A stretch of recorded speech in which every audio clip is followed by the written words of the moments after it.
Assalamualaikum warahmatullahi wabarakatuh. Kami dari kelompok 2 akan menjelaskan materi tentang perencanaan SDM. Next.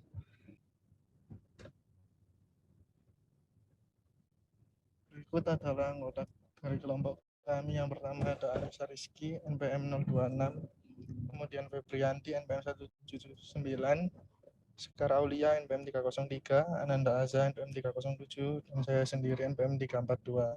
Next.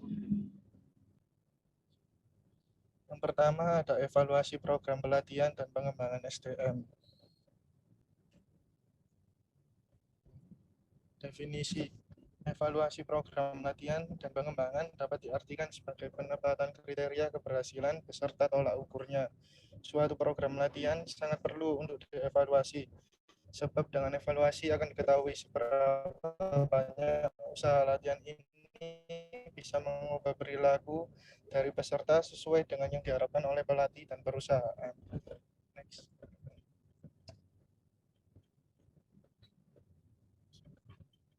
Selanjutnya ada tujuan. Yang pertama, menemukan dan menganalisa informasi mengenai pencapaian tujuan dalam jangka pendek dan jangka panjang. Yang kedua, mengetahui pengaruh program pelatihan terhadap kinerja hasil implementasinya. Yang ketiga, mengetahui kemungkinan untuk perbaikan dan sinkronasi program pelatihan sesuai dengan perkembangan situasi dalam organisasi. Yang keempat, mengetahui reaksi peserta terhadap sebagian atau keseluruhan program pelatihan. Yang kelima, mengetahui hasil pembelajaran peserta. Next. Selanjutnya ada metode yang digunakan dalam pelatihan, yaitu ada reaksi, pembelajaran, perilaku, dan hasil-hasil.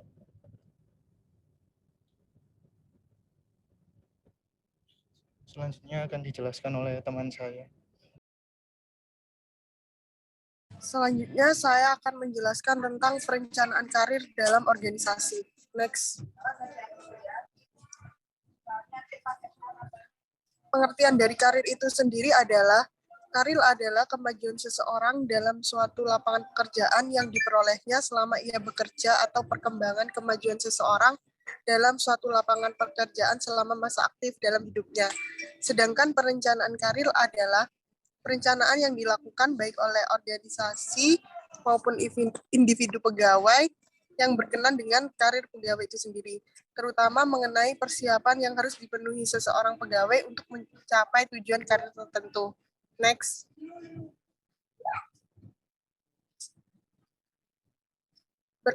Selanjutnya manfaat.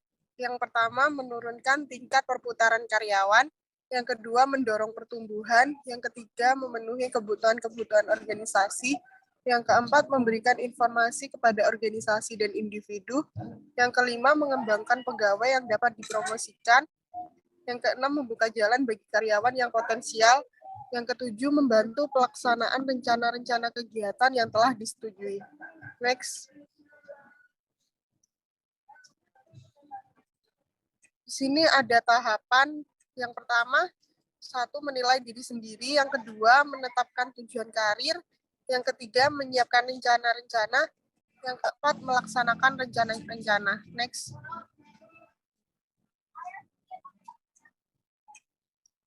Metode yang digunakan yang pertama pendidikan karir. Proses bagi karyawan atau individu untuk menerima pembelajaran dalam mengembangkan kemampuan atau skill mereka. Yang kedua, penyediaan informasi. Proses mengumpulkan berbagai macam informasi sebagai persiapan dalam perencanaan karir. Yang ketiga, bimbingan karir, yaitu proses usaha mencari pengetahuan soal karir pada suatu orang yang bisa menjadi mentor sebagai bekal dalam mempersiapkan proses peningkatan karir. Next.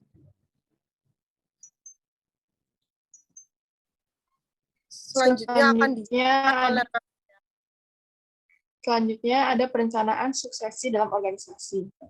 Perencanaan suksesi adalah peran pengembangan calon penerus yang terampil, meliputi pengembangan karir, pembelajaran, dan pengembangan calon penerus potensial. Perencanaan suksesi dapat didefinisikan sebagai proses terstruktur yang melibatkan identifikasi dan persiapan calon penerus potensial untuk menggantikan posisi kepemimpinan. Berikut adalah perbedaan dari perencanaan karir dan perencanaan suksesi. Perencanaan karir merupakan proses di mana karyawan meninjau keterampilan dan kemampuan serta merencanakan tujuan karir mereka sesuai dengan hal tersebut.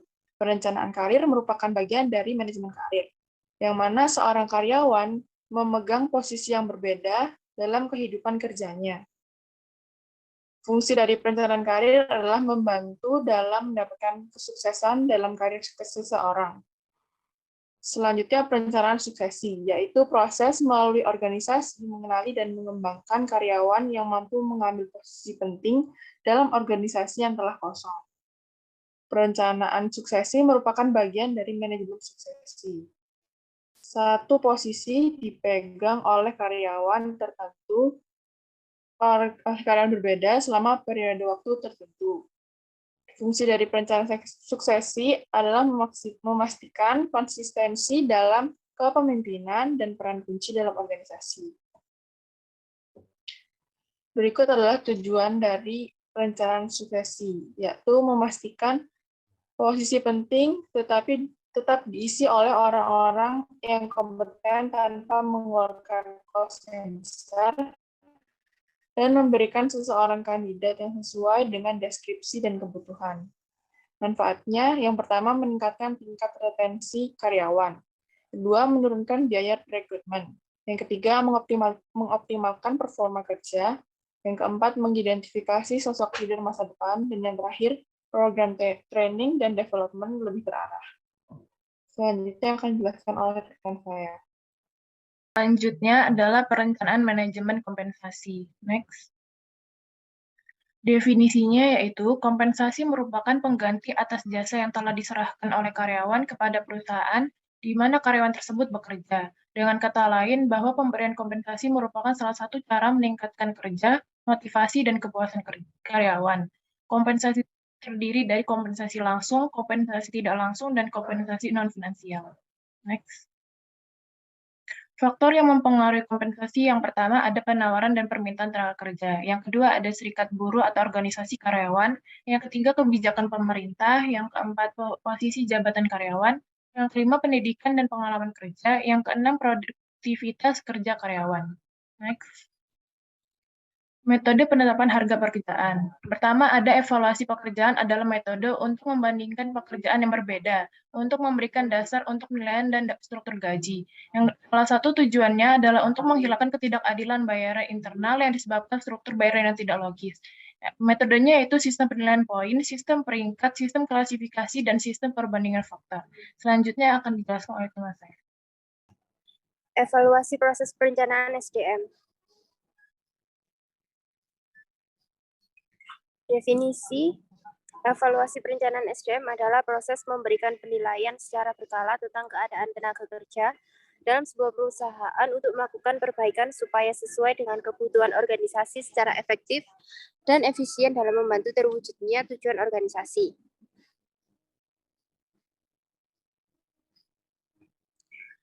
Komponen-komponennya adalah yang pertama HR objektif, yaitu sebagai bagian dari unsur-unsur yang mendukung strategi organisasi dari sisi pengelolaan SDM.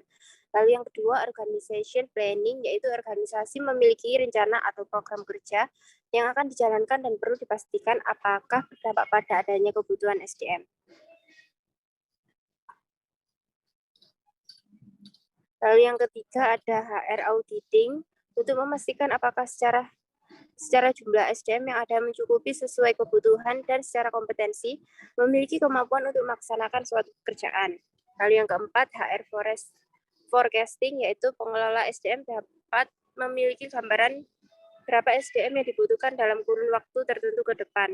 Lalu yang kelima, action plan HR program, yaitu perencanaan program-program yang bersifat siap dijalankan, meliputi rencana rekrutmen, mutasi pegawai, diklat, dan penganggaran. Lalu teknik-tekniknya yaitu peer review, yaitu teknik ini dapat bermanfaat untuk mempelajari keterampilan dan kemampuan karyawan, serta membantu mengidentifikasi keterampilan jaringan, kepemimpinan, pekerjaan, dan kolaborasi individu dalam suatu organisasi. Lalu ada self-evaluation, yaitu dapat membantu proses penilaian lebih efisien Metode ini menawarkan kesempatan bagi karyawan untuk memainkan peran aktif dalam proses evaluasi PSDM. Lalu ada quantitative evaluation, yaitu evaluasi kuantitatif didasarkan pada statistik serta menggunakan berbagai standar untuk melacak produktivitas. Lalu ada 360 degree feedback, yaitu metode ini dapat memberikan kesempatan bagi semua SDM untuk menyampaikan pandangan mereka dan berkontribusi terhadap tujuan bisnis. Lalu ada kompetensi on scale, yaitu melalui metode ini, kinerja individu di berbagai bidang tugas pekerjaan dinilai berdasarkan skala. Sekian presentasi dari kelompok kami, kurang lebihnya mohon maaf. Wassalamualaikum warahmatullahi wabarakatuh.